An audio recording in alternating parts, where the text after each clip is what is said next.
نویابر در دوره اشک فینال چمپیونات جهان اوید با بوکس میان مردها که در شهر بلگراد سربیا جریان دارد دو نماینده آخرین تاجیکستان بهادر عثمانوف و شعباز نعمتاللهیف به میدان برآمدند و متاسفانه هر دو ناکام شدند.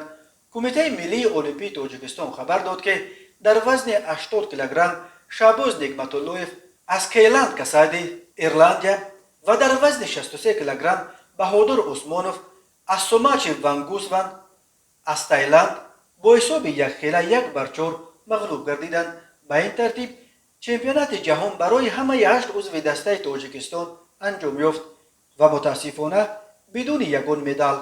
یک روز قبل 31 اکتبر در دوره اشک فینال در وزن 60 کیلوگرم عبدالرحمن یعقوبوف از الکس دلاکروز بایز از دومینیکانا و در وزن 92 کیلوگرم جهان قربانوف از ورزشگر هندوستان نرینده شکست خورده بودند. چمپیونات جهان اوید با بوکس میان مردها در شهر بلگراد سربیا 24 اکتبر آغاز یافت و تا 6 نوامبر ادامه می‌یابد. در آن بیش از 500 ورزشگر از 88 کشور جهان شرکت دارند. رقابت‌ها در 13 وزن صورت می‌گیرند. بار اول در تاریخ چمپیونات غالبان در برابر مدال با جایزه پولی در حجم $100,000 و کمربند برندگان جایهای دوم و سوم باشند.